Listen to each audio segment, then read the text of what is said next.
নমস্কার বন্ধুরা, আমি পারমিতা। গ্রামের খাবারের স্বাদ নিতে আপনাদের স্বাগত জানাই ভিলেজ ফুড ডিলাইটে। আজ আমি চিকেন দিয়ে বানাবো একটা লোভনীয় রেসিপি। বানাবো রেস্টুরেন্টের মতো চিকেন ভুনা মশালা। এই রেসিপির কালারটা দেখলেই মন ভরে যায়, আর একবার খেলে এর স্বাদ কিন্তু ভোলা যায় না। চিকেন ভুনা মশালা বানানোর জন্য চিকেনটা আগেই আমি ধুয়ে নিয়ে পরিষ্কার করে নিয়ে চলে এসেছি। এবার আমি এটাকে ম্যারিনেট করব। তার জন্য যেসব মশলাগুলো আমার প্রয়োজন সেটা আগে বানিয়ে নেব। চিকেন ভুনা মশালা রেসিপির চিকেনটা ম্যারিনেট করার জন্য আদা রসুনটা বেটে নেব।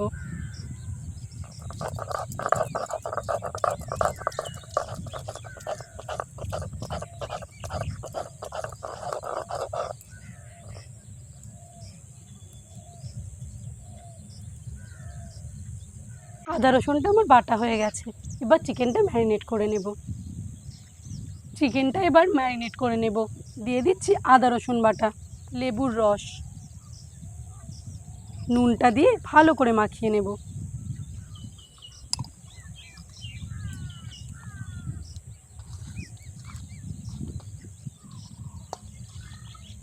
চিকেনটা ভালো করে ম্যারিনেট করে নিয়েছি। এই অবস্থায় এটা কিছুক্ষণ রেখে দেব। ততক্ষণ আমি পেঁয়াজ আর টমেটোগুলো কেটে নিই। কটা পেঁয়াজ আমি কুচো কুচো করে কেটে নেব।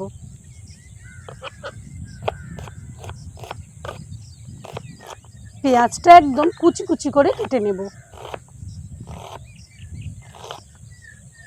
কটা টমেটো কুচি কুচি করে কেটে নেব।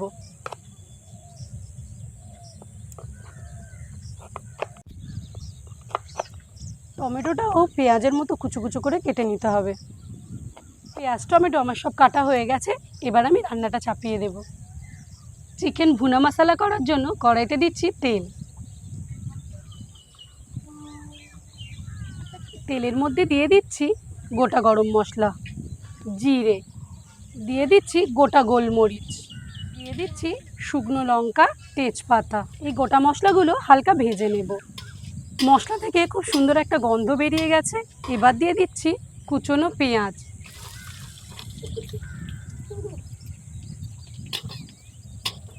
পেঁয়াজটা কালার চেঞ্জ হওয়া পর্যন্ত ভেজে নেব।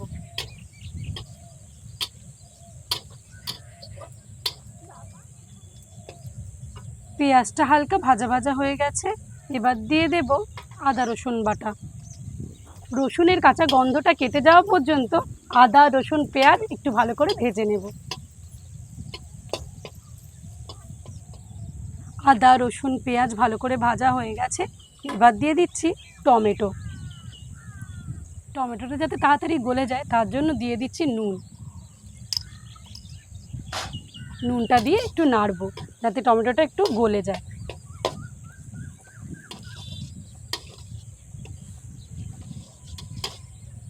টমেটোটা দেখুন কি সুন্দর গলে গেছে। মশলাও আমার রেডি হয়ে গেছে।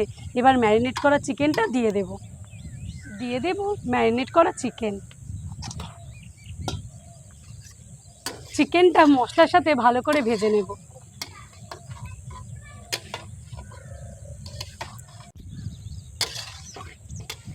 চিকেনের এই রেসিপিটাতে চিকেন ভেজে নিয়ে করলে এর স্বাদটা কিন্তু খুব ভালো আসে।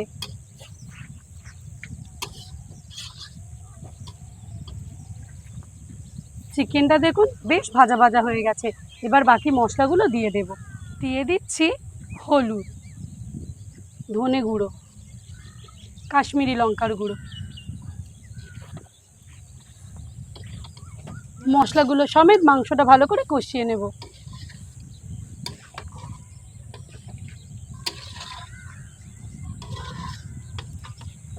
মশলাগুলো মেশানোর পরে চিকেনটা থেকে দারুণ একটা গন্ধ বেরিয়েছে। আর এই চিকেনটা যত কষাবো এর স্বাদ কিন্তু আরও বেড়ে যাবে।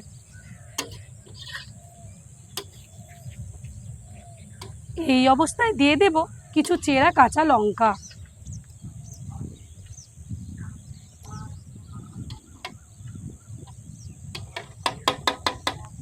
এই রেসিপিটা করতে হলে খুব ধীরে সুস্থেই কিন্তু রেসিপিটা করতে হবে, তাহলেই কিন্তু এই রেসিপির আসল স্বাদটা পাওয়া যাবে।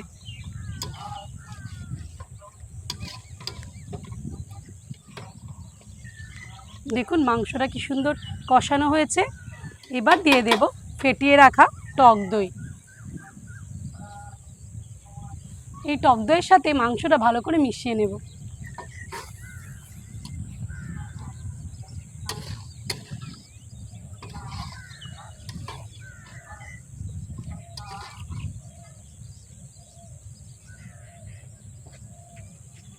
মশলা আর মাংস আমার ভালো করে কষানো হয়ে গেছে।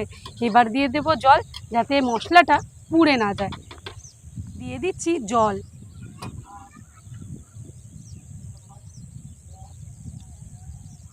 এবার কিছুক্ষণের জন্য ঢাকা দিয়ে দেব। 5-7 মিনিট হয়ে গেছে, এবার ঢাকা খুলে দেখব।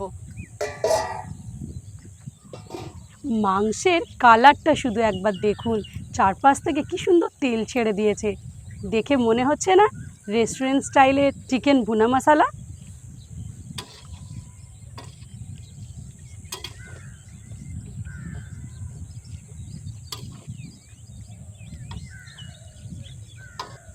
চিকেন ভুনা মশলা রেডি। কুচনো ধনেপাতা ছড়িয়ে নামিয়ে নেব। দেখুন চিকেন ভুনা মশলাটা কতটা সুন্দর হয়েছে দেখতে। চিকেন ভুনা মশলা এবার নামিয়ে নেব।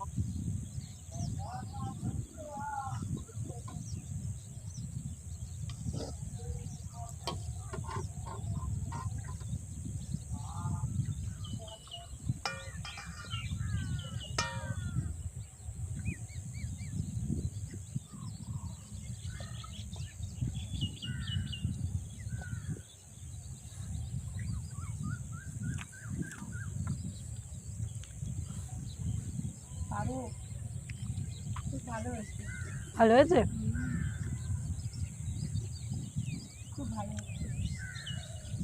দারুণ হয়েছে মা, দারুণ। মাংসটাও খুব নরম হয়েছে। হ্যাঁ একদম। ওই যে ম্যারিনেট করে রেখেছিলাম না, ওতেই চিকেন একদম সফট হয়ে গেছে। খুব ভালো হয়েছে। দারুণ হয়েছে খেতে।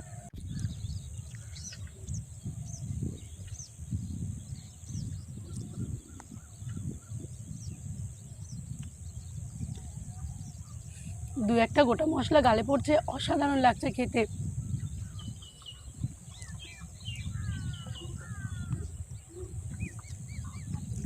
অসাধারণ হয়েছে। এই চিকেন ভুনা মশলার রেসিপিটা শুধু ভাত দিয়েই নয়, রুটি, পরোটা, নান সব কিছুর সাথেই কিন্তু খুব ভালো লাগবে খেতে। আপনারা কিন্তু বাড়িতে অতি অবশ্যই তৈরি করে খেয়ে দেখবেন, না হলে কিন্তু বুঝতে পারবেন না। আজ ভিডিওটি এখানেই শেষ করছি।